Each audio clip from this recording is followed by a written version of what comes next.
32 reported to camps over the last week. Everyone starting today is there. We have some reports of the teams that came in yesterday. So we're going to be talking, we've got honestly a lot of news to talk about today, really. So it's going to be a good one. So go ahead and take out your coffee, sit back, relax, and enjoy the show.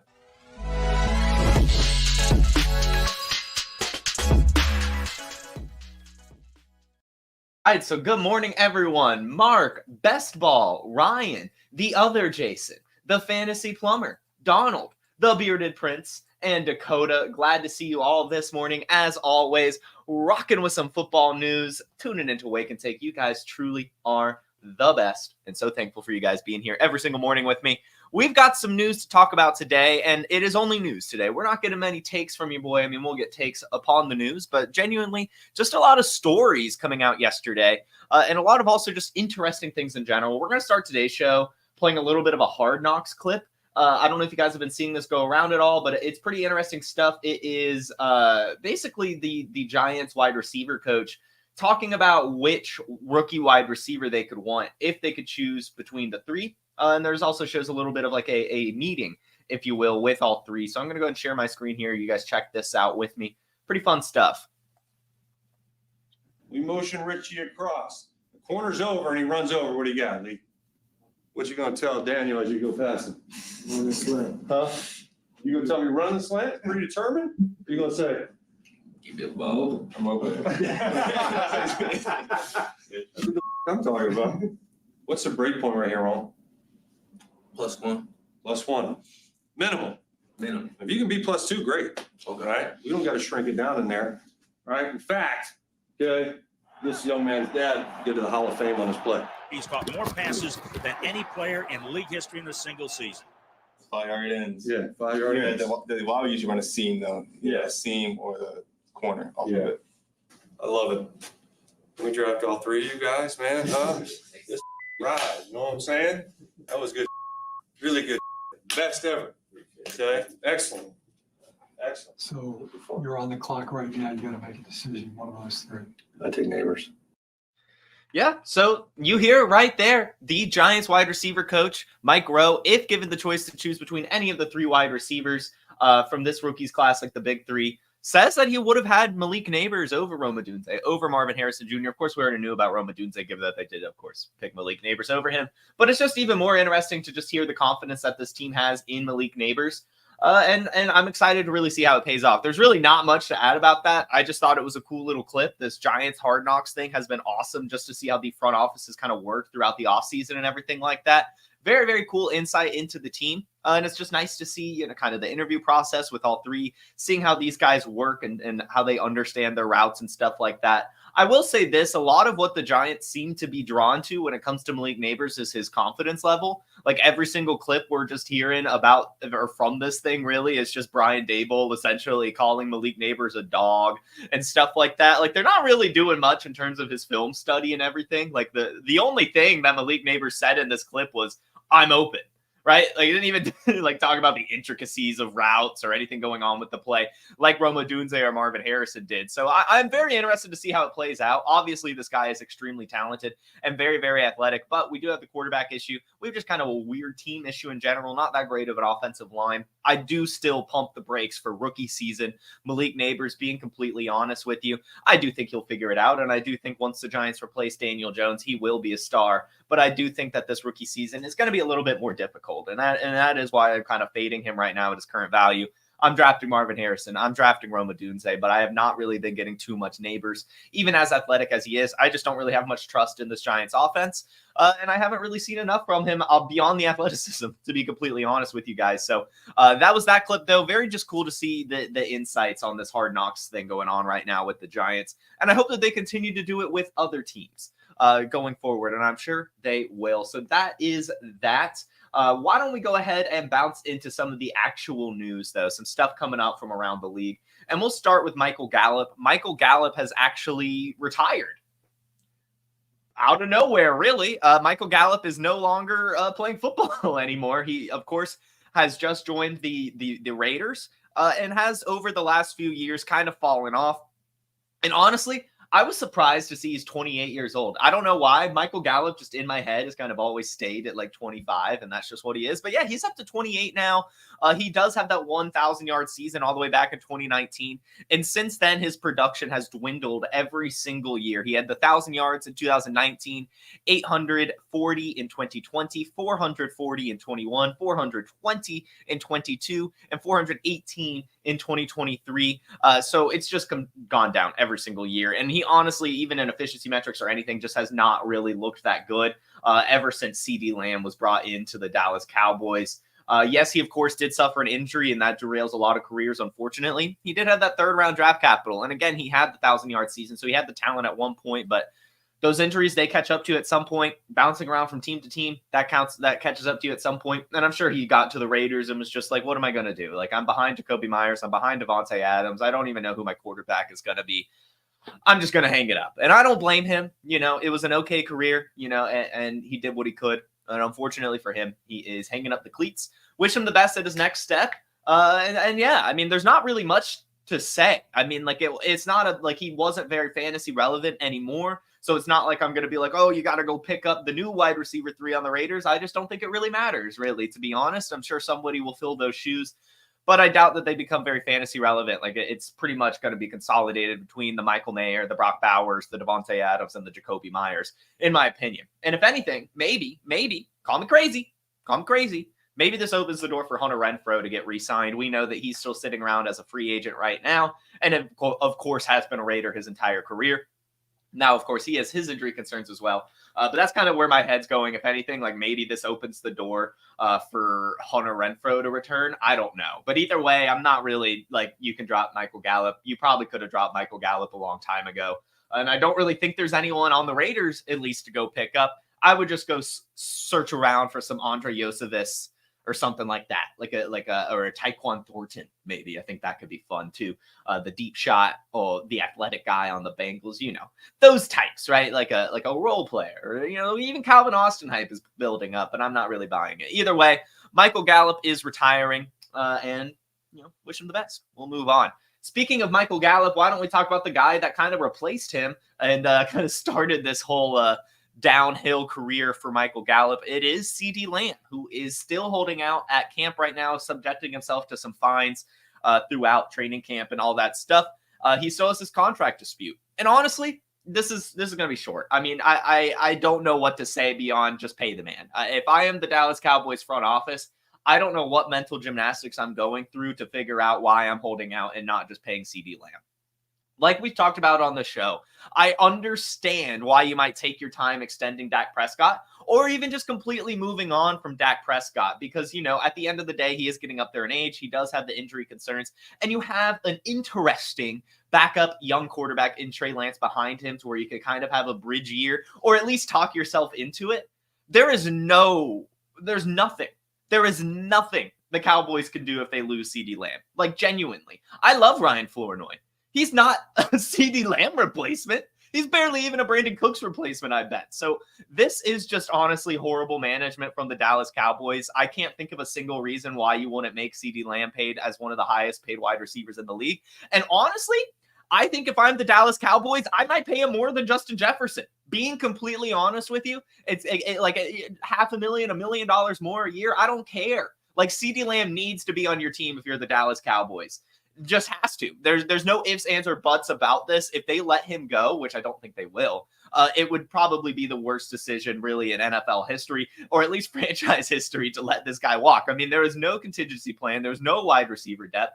And if you are to move on from Dak Prescott, like some of these rumors are boiling up for, then who's going to be catching passes? Like, it would just be so asinine to not bring back CeeDee Lamb and to just extend him and pay him the money.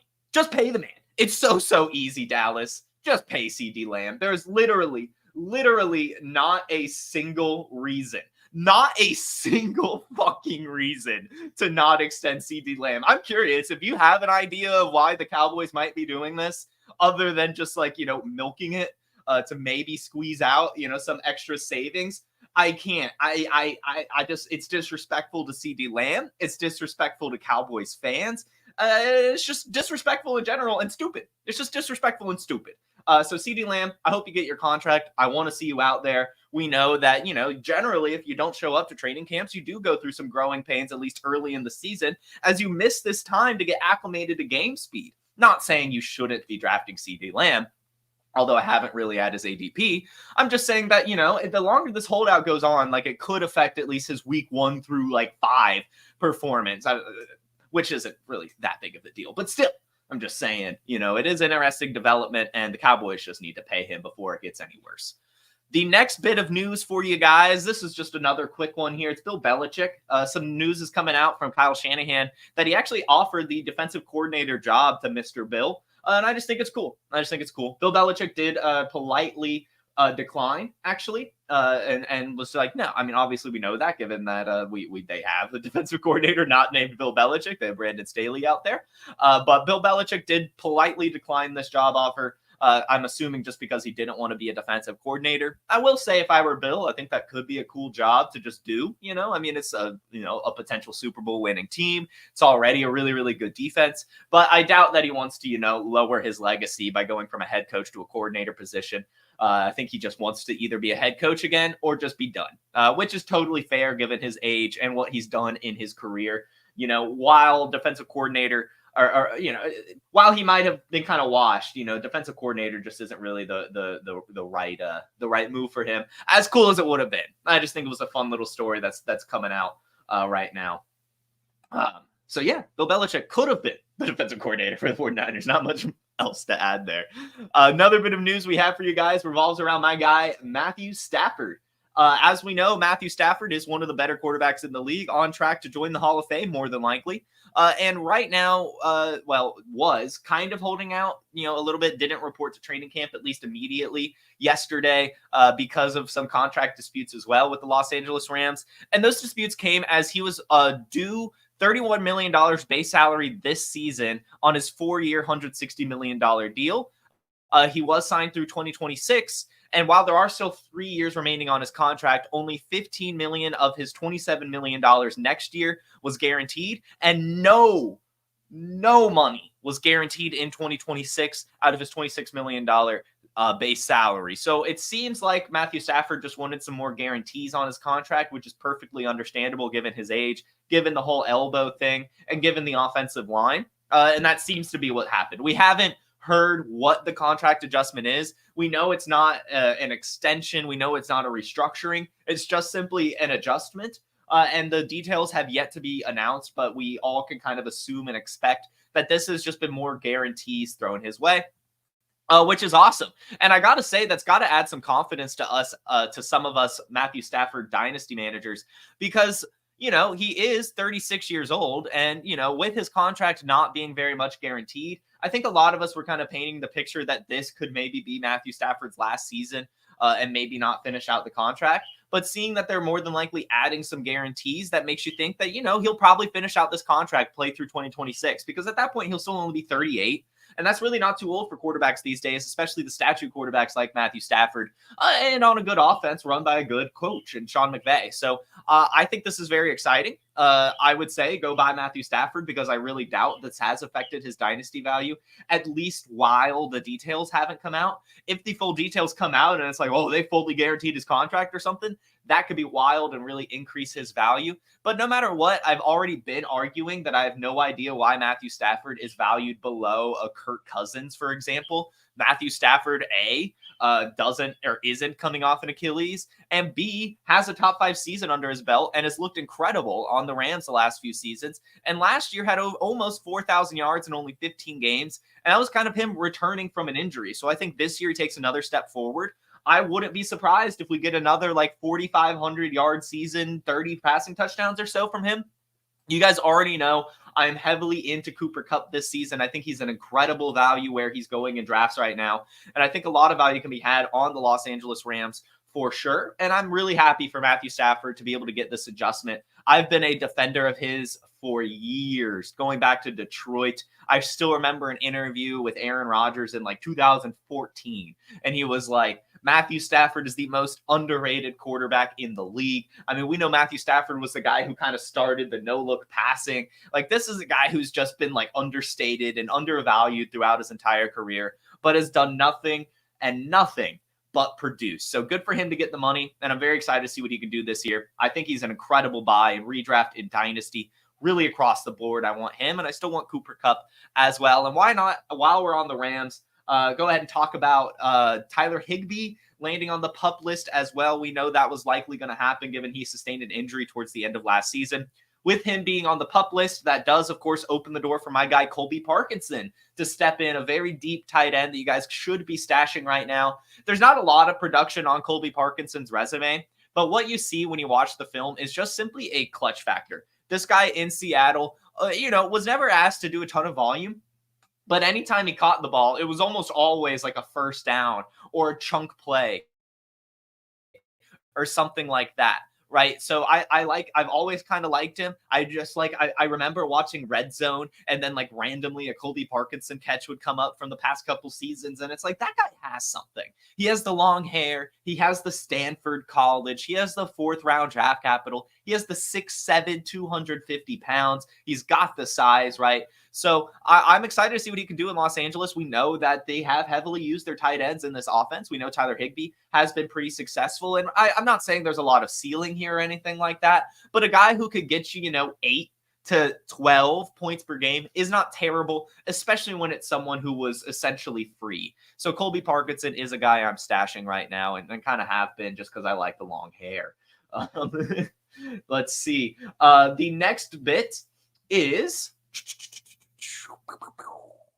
Matthew Stafford to Amari Cooper. Amari Cooper also had a little bit of a contract adjustment here. His was more of a restructure that actually guarantees his salary for this season. He had a $20 million contract, but not much of it was guaranteed. Now all 20 of that is fully guaranteed. And they're also giving him a $5 million raise that he could earn in incentives. I think it's a great deal for Amari Cooper, and I think it's a really good deal for the Browns as well, because they are going through a situation here where they have to test Deshaun Watson. We talked about it a few weeks back. Deshaun Watson has to have one more season. He just does. As bad as he's been, and as consistently bad as he's been, he still hasn't necessarily had a full season, and there's still been the arguments out there that he doesn't really have a true wide receiver core. So they brought in Jerry Jeudy, and they weren't just going to have Jerry Jeudy. They had to have Amari Cooper as well. We all saw this coming. We talked about it with the holdout that Amari Cooper was doing a few weeks back. He was going to sign something. He was going to be on the Browns. Next year is probably where he can test the open market. But the Browns want him there. And I think Amari Cooper wanted to be on the Browns as well, at least for one more season. Might as well finish out your contract. Might as well be on a team that you've been consistently producing for. So we'll see what happens. Amari Cooper, obviously a very talented wide receiver. I think he'll be fine regardless of how Deshaun Watson performs. But if Deshaun Watson busts again, I would expect the Browns to kind of clean house, because then you're talking about, Nick Chubb getting to 30. You're talking about Jerry Jeudy more than likely not proving himself this season. You're talking about Deshaun Watson likely proving that he isn't, the Deshaun Watson of old. And then Amari Cooper wouldn't be under contract anymore. It would literally just be David Njoku. And that's just not a good team. As good as the defense is, they would probably be going full rebuild next season. Even with Deshaun Watson under contract, fully guaranteed, we could totally see just a situation where they just eat that dead cap or something like that if he's bad again. That's what I would do, at least. I think at some point you've just got to blow the whole damn thing up. And it starts now. This is kind of the testing period. Amari Cooper getting that extra season. It's going to be him. It's going to be Jerry Jeudy. It's going to be David Njoku. So, yeah. That's the Amari Cooper. Glad he got the money. Totally deserves it. Faux show. The next bit we have, while talking about contract disputes, why don't we go ahead and talk about the Brandon Aiyuk updates. Brandon Aiyuk has officially reported to 49ers camp amid the disputes. And this is what has been said about it. The club hasn't had significant contract talks with Aiyuk's representatives since May, precipitating last week's official trade request. Lynch has said, I think, again, there's no absolutes in Aiyuk being traded, and we fully intend on Brandon being a 49er moving forward. We're always open to listen to things, but like I said, we expect Brandon to be an integral part of our team like he has been, and we're excited about that. So, I mean, again, it sounds like Brandon Aiyuk is going to be a 49er this season. We all know it, right? Like, he is still technically under contract this season under that 5th-year option. It's just not the money that he wants. But at the end of the day, there's really not too much that Brandon Aiyuk can do about it, unfortunately for him. Does he deserve more money than $14 million? Yes. Does he deserve to be one of the higher paid wide receivers in the league? I really don't think so. I really do think that the argument about a lot of his efficiency last year being a byproduct of the San Francisco 49ers offense is true. It's just true. I don't care, right? Like, yes, he had a very efficient season, like the 24th most targets, but had the 7th most receiving yards. Like, that is the definition of efficiency. But that's also going to happen when you're in a wildly crowded wide receiver room, run by an offense, run by a Shanahan that delivers the ball well, right? Like, it is a very, very good scheme conducive to wide receiver success. And I could see why teams are hesitant to pay up. But even then, we're hearing some pretty good offers, at least rumors of some pretty good offers that were sent the San Francisco 49ers way. We know that the Patriots actually offered the 34th overall pick, which is pretty high up there. And I want to say I heard another rumor about a pretty decent wide receiver and a pick being offered. I can't remember the name, though. But either way, I remember being like, I'm surprised they didn't take that deal. But what I'm continuously seeing about this, and my take hasn't changed too much. I mean, I keep kind of going back and forth, like, is I still can't wrap my head around Brandon Aiyuk having the Commanders practice film. I don't get it. I don't understand why Jaden Daniels, A, would give that to him, and B, why he would be studying it. I don't know. But, this is just very similar to the Deebo Samuel. This is very similar to the Bosa thing where it just drags and drags and drags. And then it's solved, right? And we know that Deebo Samuel is a huge trade candidate after this season. So that still seems to be the case here, where it's probably going to, the 49ers keep the band together this season. And next year, they're probably going to move on from Deebo Samuel in a similar way that the Bills moved on from Stephon Diggs, whether it be a trade or, they could release him too. There's not too much dead cap there, or at least it's eatable for a team like the 49ers. And, with Ricky Pearsall going into his second year, Jacob Cowing potentially being good, they could move on from a Deebo Samuel. I hate it. I love Deebo, but it seems to be that is the way this thing is trending. And while on the 49ers, I feel like I did have an update. Yes, Ricky Pearsall is on the PUP list due to a hamstring injury. That is not what you want to hear at all. You guys know I have been telling you here on Wake and Take to not be drafting Ricky Pearsall. I've said it in Dynasty. I've said it in Redraft. I don't think it makes any sense. He doesn't have that great of college production, and a lot of the hype building up from him is from one good catch in college. Yes, he has great hands, but I'm telling you, when I spoke to him at the Senior Bowl, it didn't seem right. He wasn't that great at the Senior Bowl. He didn't stand out that much. I still have no idea why his agent let him leave early. I don't get it. I really don't.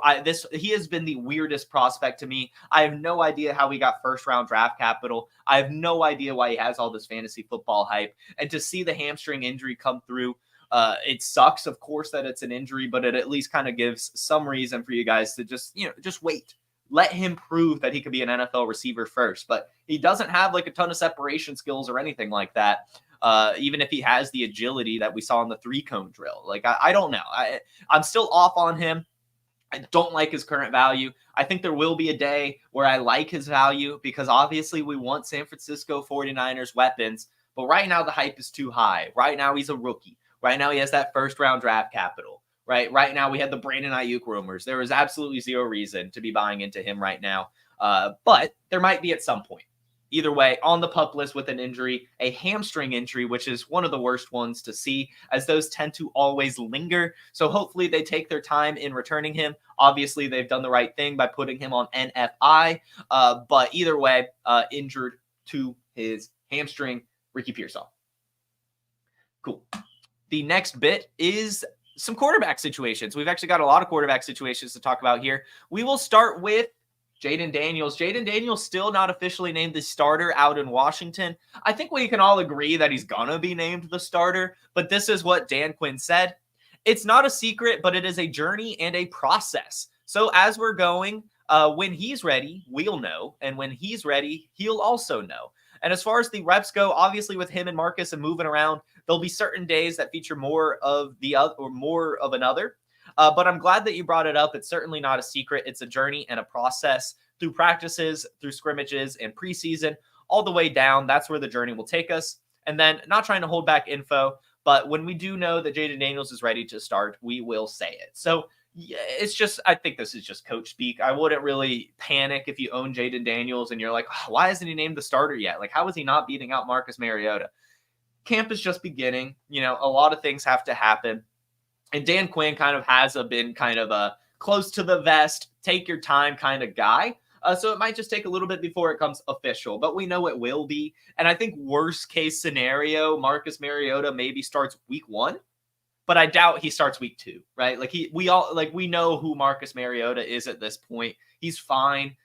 He's fine. I wouldn't even say fine. He's like kind of fine. I don't know what I don't think on a scale, guys, help me out here. Is okay better than fine, or is okay worse than fine? I feel like they're about the same. I don't know. But either way, Marcus Mariota is a little bit less than fine. Like, I guess just okay. He's good enough. Maybe good enough is a good way to put it. I don't know. Either way, Jaden Daniels, we all know, is way more talented than Marcus Mariota, is going to win the starting job. I would almost call this a non-story, but it is at least interesting to talk about, as we know, as we see the process play out and everything like that. That's part of the fun part of everything going on this offseason, is just enjoying the process.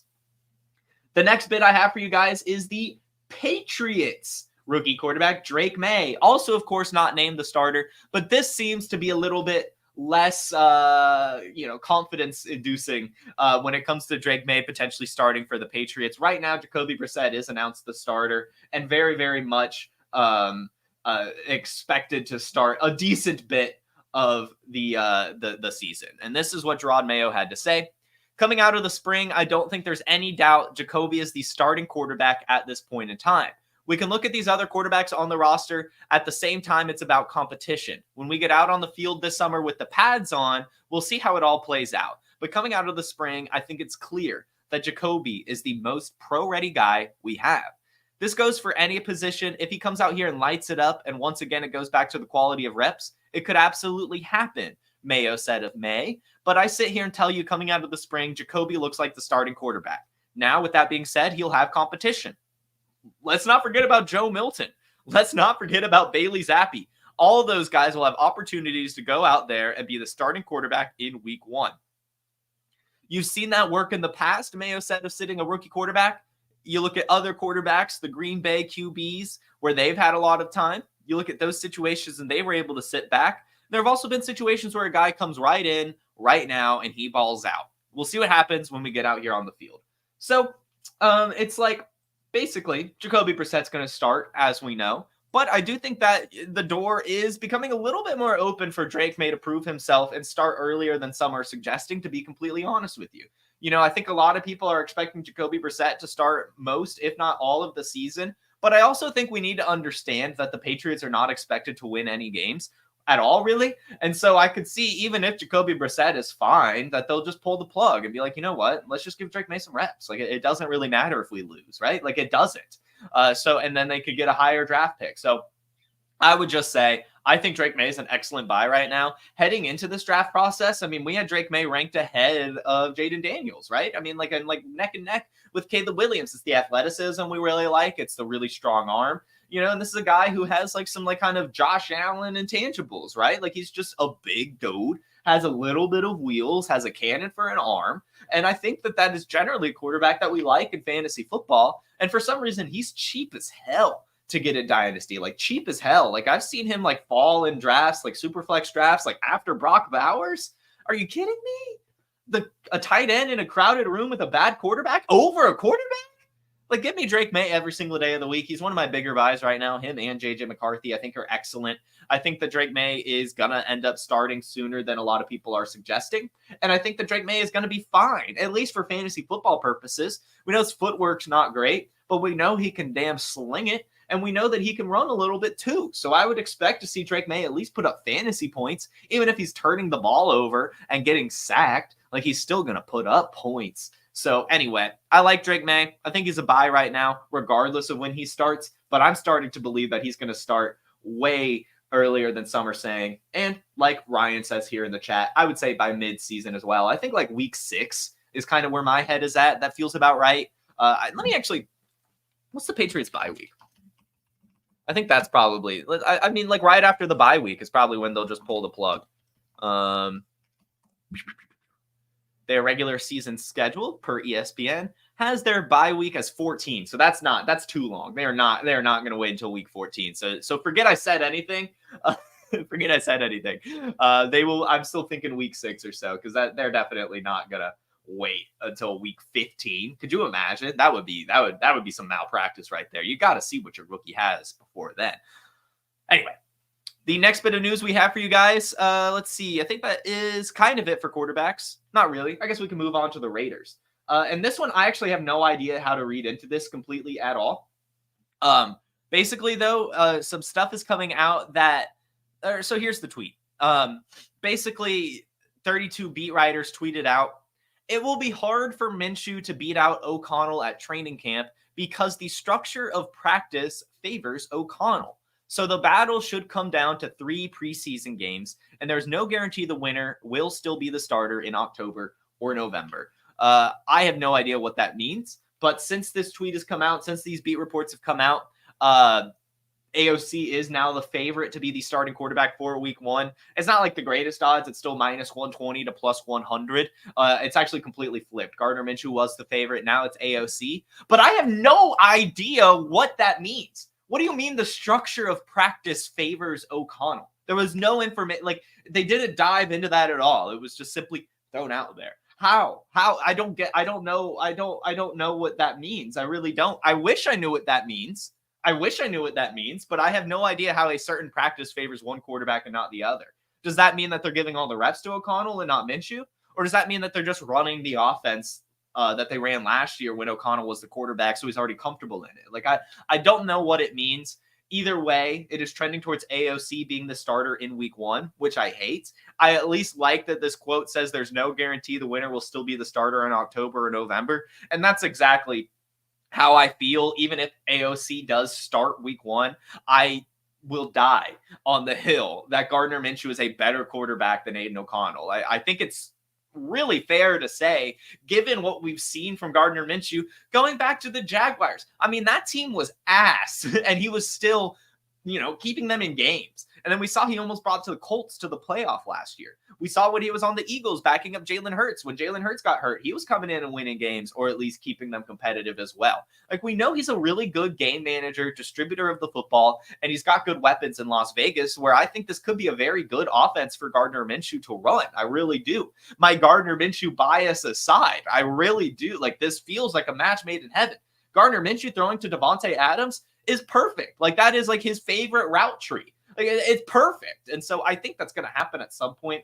I really don't believe that Aiden O'Connell has the tools to be an NFL starting quarterback, at least for a full season. I really don't. I do believe that the film out there is there. And he still has no 300-yard games. And the only time he had more than 2 passing touchdowns was when they scored 63 points. Like, he's just not that great. Like, he's fine. He did okay. But Gardner Minshew has proven he can win games. He's proven he can beat to the playoffs. It's Gardner Minshew has done everything he can. And I don't really see why he'd be the backup quarterback after signing that contract with them. I really don't. And I have no idea what they mean by the practice structure favors AOC. I have no idea what that means at all.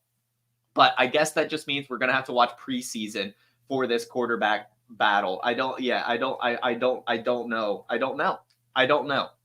It just seems like maybe the coaching staff just wants to give Aiden O'Connell the chance, I guess, which is fair, right? I guess it's fair. He came in last year and he was okay. He was okay. He did okay. The Raiders did better with him than they did with Jimmy Garoppolo, but also, Josh McDaniels wasn't there anymore too. Gardner Minshew is an actual NFL starting quarterback. He may not be top 25, but he's not outside the top 32. He might be 32. He could be 31 or 30, whatever. Aiden O'Connell is probably 36, you know know what? AOC, I'm going to give a wake and take off the dome player comp. AOC is Davis Mills, right? That's how it feels. Sure, he was fine. He did okay. He maybe deserved another shot, but he didn't do enough. He was just fine. He's a good backup quarterback, and you can trust him. And that's cool. There's nothing wrong with that. You still make millions of dollars as a backup quarterback, but you're not going to win as many games with AOC. You're just simply not. So anyway, that is at least my take on the Raiders quarterback situation right now.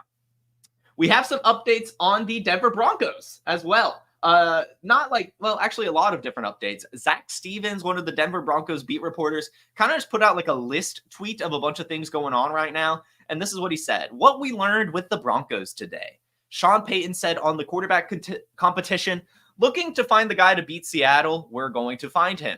And then went on to say that Bo Nix is a quick study. So it sounds like, and as we know, Bo Nix is probably going to be the starting quarterback. Zach Wilson's not that good, and Jarrett Stidham is fine. So I mean, when you're a team that's struggling, that's decided to eat dead cap with Russell Wilson, that needs to win, you're probably just going to go ahead and just use that rookie quarterback that you got. And I actually wouldn't even say they need to win, but they need to find an identity. And Zach Wilson and Jarrett Stidham aren't really going to give them that identity. Bo Nix will. His connection with Troy Franklin, I think, is going to be really solid too. Either way, Bo Nix, I'm thinking it's going to be the starter week 1. It might end up like, I wouldn't be surprised if he doesn't get much preseason action, which I think could be interesting. Like if they really do kind of force it into Zach Wilson and Jarrett Stidham's hands until like week 3 of the preseason, maybe week 2. But either way, Bo Nix is a quick study right now, and Sean Payton is looking for their week 1 quarterback as of now, but I think they know. I think we all know, too, that it's going to be Bo Nix. Sean Payton also went on to say that Cortland Sutton will be here, ready to go. He also went on to say that Audric Estime will be ready for camp. He also went on to say that Greg Dulcich is expected to practice this week. So those are all really good things. Audric Estime being ready to go. Greg Dulcich practicing. Again, I do think that this is kind of a make or break year for Greg Dulcich. Maybe not a make or break, but like this is a big year for Greg Dulcich. I think if he can stay healthy, I really do think he could be a decent fantasy option. And given he's free, I like stashing Greg Dulcich right now. I took him on my Scott Fishbowl team because of that tight end premium. I mean, why not? Why not?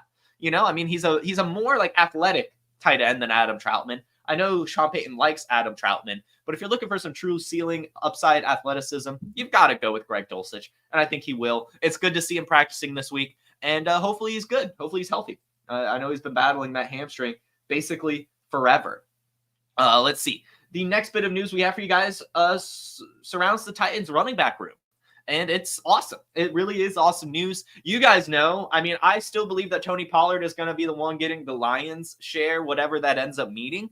But right now, Callahan has still come out and said, I'm not concerned about naming a starting running back. The full quote is, the fun part for me is, how are we going to deploy those guys? Maybe they both play at the same time. Maybe one gets hot and you let him run. Maybe we rotate back and forth. I don't know what that's going to look like yet, but they're both going to play quite a bit of football for us, and I don't view either of them as a starter or a backup. They are both starting players to me.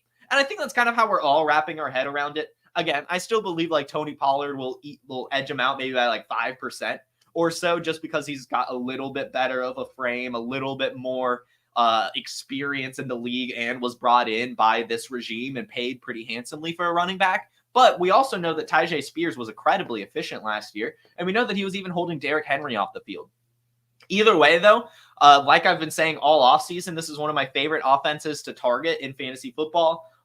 Really every single person. Genuinely, I love Will Levis. I love both of these running backs. I love DeAndre Hopkins. And I think Chico Okonkwo is still interesting, at least given his athleticism, and there's not much competition for him.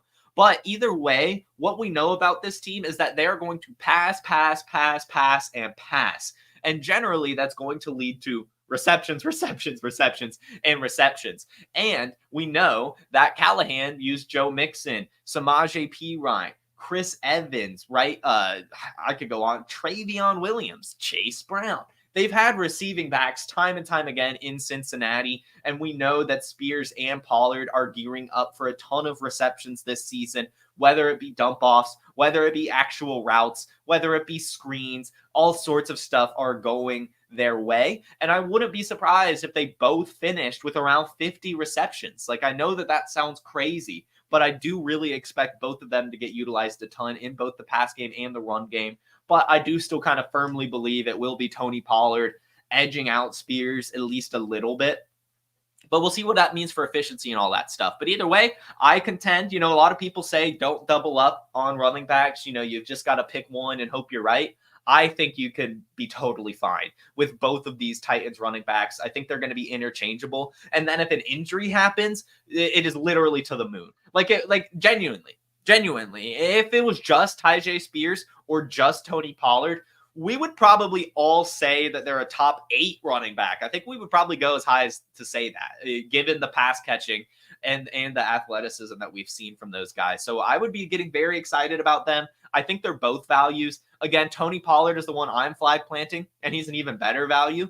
He's still only 26, I believe, maybe 27 now, but he still has really good athleticism. And we saw last year, he still had 1,000 rush yards despite being less than 100%. So I think he's got this extra offseason to get fully healthy, and I think this new style of offense will benefit him as well. But either way, both are buys to me, and I like them. I like them a lot. Which will lead us to, I've got a bunch of quick stuff, and then we'll talk Chiefs. Tua Tagovailoa, he has reported to Dolphins camp.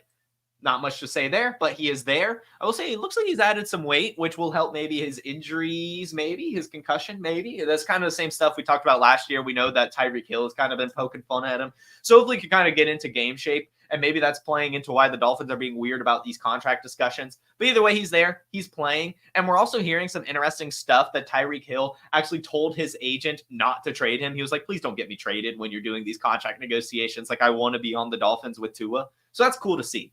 Either way, he's at camp, not really worried about his contract discussions. He's ready to play ball. And same for Alvin Kamara, at least potentially. Alvin Kamara has also reported to Saints camp, but his seems a little bit less exciting or confidence-inducing, if you will, as after doing that, he also posted a picture of him and Marshawn Lynch to his Instagram story. And we, of course, know with Marshawn Lynch, it's the I'm here so I don't get fined type thing. Like, so it seems like Alvin Kamara is at camp so he doesn't get fined, that he's still feeling, a little bit underappreciated when it comes to his contract, and is maybe still waiting for a trade or just some more confidence from the team himself. But either way, he's there, which is good. I mean, you want to make sure that these older running backs are staying in game shape. You never want to hear holdouts for a running back ever, genuinely ever, that has not ever played out well, ever. Like Saquon Barkley was less than great last year. I mean, he was still pretty good. Josh Jacobs, declined very, very much last year. Tony Pollard,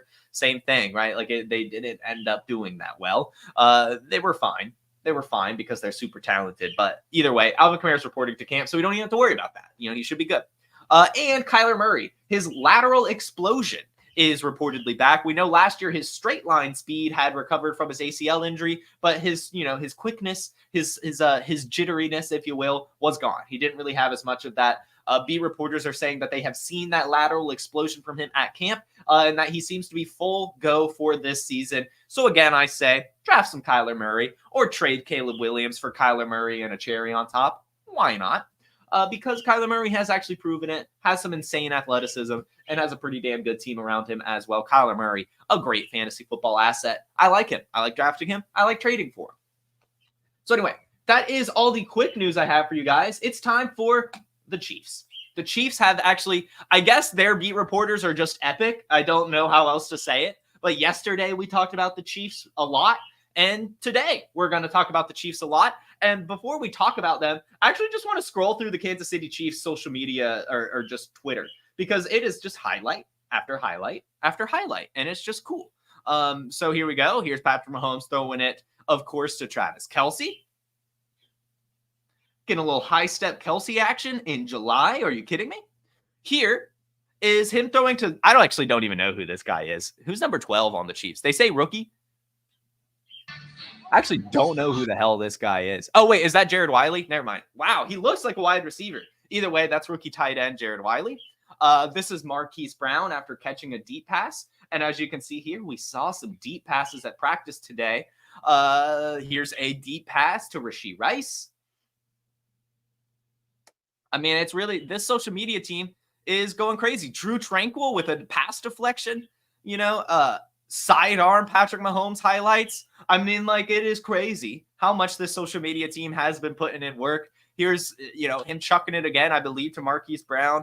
But it might, it's crazy. It's nice. It is nice to see that they're doing so much on their social media team right now, really keeping us locked in on what's going on in Kansas City and all their practices. And the big thing I want to note, like that tweet with Marquise Brown said, we saw some deep shots at practice today.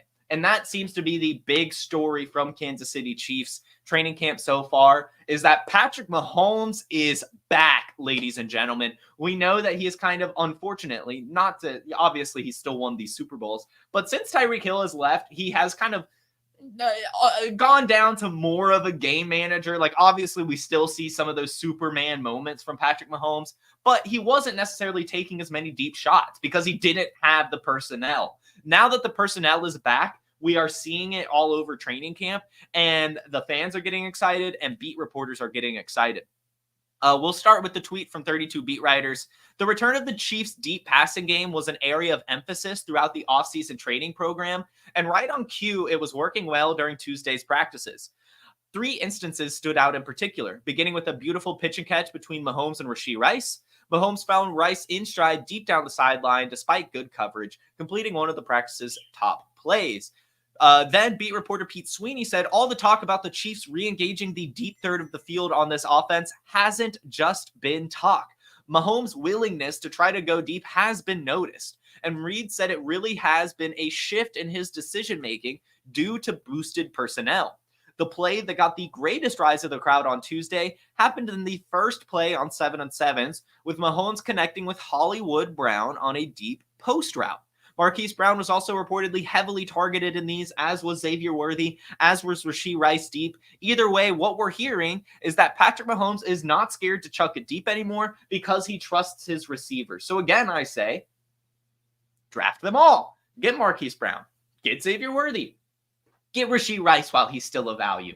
I really don't care. Patrick Mahomes is one of, if not the best quarterback in the league, and he's going to be chucking it again. I'm glad to hear this is back. I'm glad to hear the confidence is back for Patrick Mahomes. It hasn't, I mean, it's been there, but he hasn't had the people to kind of supplement it. I mean, like, it's kind of felt like, I mean, we saw the Buccaneers Super Bowl a few years back where they lost to Tom Brady, where it was just Patrick Mahomes putting the team on the back, and it was just drop after drop after drop. Marcus Valdes-Scantling was not good. Justin Watson was fine, but what are you going to do, right? Mecole Hardman, they brought him in to see if he had anything left in the tank. He didn't. So it's just, you know, it's good to see. We're glad to see it, and it's awesome. But I don't just want to talk about the Chiefs passing game and the return of Patrick Mahomes. Yesterday, we talked a little bit about Kadarius Toney working with the running backs, and we're actually getting some more insight into that. We know now that actually this is how the snaps went in terms of the first team offense. It was Isaiah Pacheco for 2 snaps, then Deneric Prince for 2 snaps, then Clyde Edwards-Helaire for 2 snaps, then Kadarius Toney, then they brought Isaiah Pacheco back in. So what we can learn from that, 1, Kadarius Toney is actually taking RB snaps on the first team, which is interesting to see, at least for now, which means, of course, Louis Rees-Sammet is taking his running back snaps with the second team, along with Keontae Ingram. We'll see how that develops. Again, I don't believe that Kadarius Toney has it anymore, unfortunately. As elusive as he is, as fun as he is to watch when he's healthy, he just doesn't have it anymore. And again, to me, it just seems like a desperation play by the Chiefs to see what they can squeeze out of him while they have him, because he is athletic. He just can't catch the ball. So we'll see how that develops. But the big thing that we talked about yesterday is that I don't think Kadarius Toney is taking that Jerick McKinnon role. I think if anyone, it's going to be Isaiah Pacheco, who, of course, can catch some passes, or Deneric Prince, as last year during camp, Deneric Prince made some headline about some of the grabs he was making and how he had absolutely 0 drops throughout the entire training camp. To see now that Deneric Prince is actually out-snapping and going ahead of Clyde Edwards-Helaire in these first-team running back reps, I think is just a little bit more of a confidence boost into Deneric Prince. It's the Prince that was promised, if you will. I know a lot of us held on to him last year because of the camp hype, because, you know, Jerick McKinnon hadn't been re-signed yet, and it seemed like it would be him and Isaiah Pacheco. But now it is looking like Deneric Prince will actually have a role on this offense, and this is what Andy Reid had to say about him.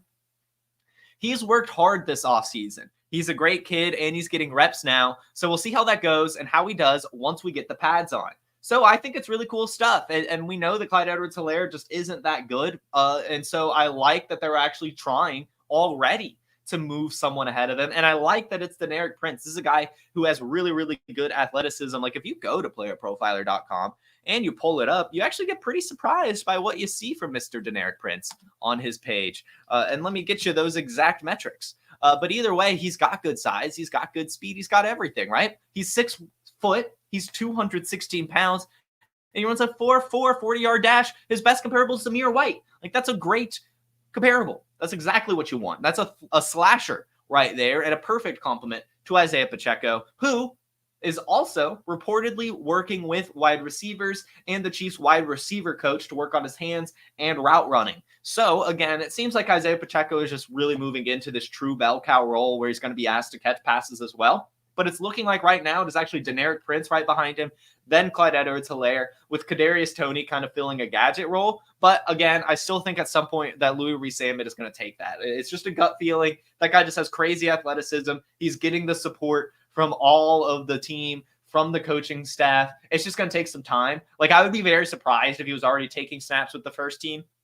So I think it's just going to take some time. He's never played football before, but I do think it's inevitable. I just do. Like, he's very athletic. He's great with the ball in his hands because he's a rugby player. Like, it just seems like a match made in heaven in Kansas City with how creative they are, how athletic he is, and how there's actually like a need for a random gadget player on that team. So again, I do kind of want to stash Louis Rees-Zammit, especially in special team scoring formats, but it is seeming like he's going to earn a role on this team and make the roster, to be completely honest with you.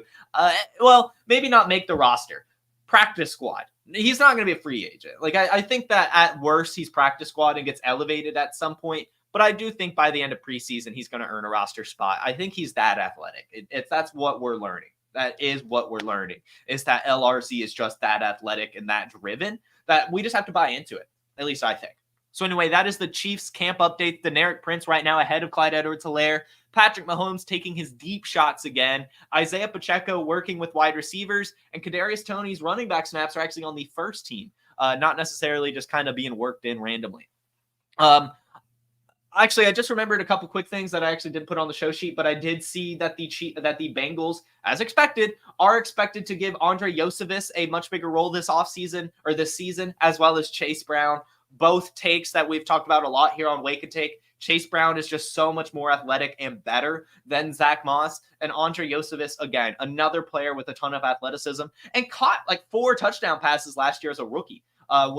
In fact, I think all of his targets were touchdowns, or all of his receptions were touchdowns or something crazy like that, or like one of his receptions wasn't. I remember being shocked by his box score, but he already has that, connection with Joe Burrow. And I do think that position is open out. I do think that Andre Yosevich beats out Jermaine Burton. I know it's a hot take, but yeah. 4 of his red zone targets were touchdowns. Either way, doesn't matter. All 4 of his receptions from Joe Burrow or something like that. It doesn't matter. I don't care. I'm speaking out of my ass right now when it comes to Yosevich. Either way, I like the athleticism, and I think that him already being on the team and establishing that connection with Joe Burrow from last season is going to help a lot there. So again, get Chase Brown because of his athleticism, and get Andre Yosevich because of his athleticism. Someone is going to pop off in Cincinnati. Actually, and Gesicki. Again, we ended yesterday's show by saying don't forget about Mike Gesicki. I'm going to say it again, too. I think that his athleticism and potential usage is very good as well. So anyway, that is all the training camp news I have for you guys from yesterday. There's a ton of news right now. We're in news season. It's incredible, incredible stuff. So keep tuning into Wake and Take. I'm going to go ahead and hop into the chat real quick. I saw you guys popping off all morning. So let me see if we have any interesting questions here. Boop, boop, boo. Flournoy going up. I agree. We got to get more Flournoy excitement. I mean, so think about it this way. The big news about CeeDee Lamb holding out is that all of the other receivers are going to have a chance to work with the first team, right? Like that's the understated thing here. When people talk about holdouts and all this stuff, it just means that all the other players are getting that much more opportunity. So yes, Flournoy going up, even if nothing really affects, like nothing comes out about him. He's going up. He's getting more work, and that's exactly what you want to hear. Yeah, Jerry just plays hardball. Do I think the Chiefs rugby player will make the team? Yes, I do, Paul. Yes, I do.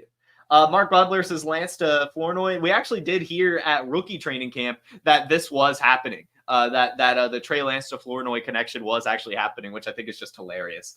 Let's see. Thank you, Terminal Sarcasm. Thank you very much. Bill's just worried about banking banks. So true. So true. Boop, boop, boop. Fantasy Plumber, congrats on your Parkinson shares, not on your Parkinson's. I hope you don't have Parkinson's. We'll figure that out, Donald. We'll figure that out. Let's see. In an FFPC Superflex Triflex League, would you trade Zach Moss for Jahan Dotson? Yes. Yes, I would. Yes, I would. Take the wide receiver there. I think that Zach Moss is fine. If you need a running back for this season, I guess, sure. But I think you're going to be able to find similar production elsewhere. And I think Jahan Dotson has some ceiling left in him still. As we know, for example, his best comparable is Tyler Lockett, and he took a few years. Yeah, I agree. I'd rather see Minshew start as well. I agree that they have a better ceiling with Minshew. I think they would be okay with Aiden O'Connell, but I really think that Gardner Minshew can win a couple extra games and keep them just a little bit more competitive because, again, he is a very good game manager. To the House says that fine is better than okay. I think I agree. It's close. It's close. We've got to figure out the like okay to good scale or okay to great scale. We've got to figure that out.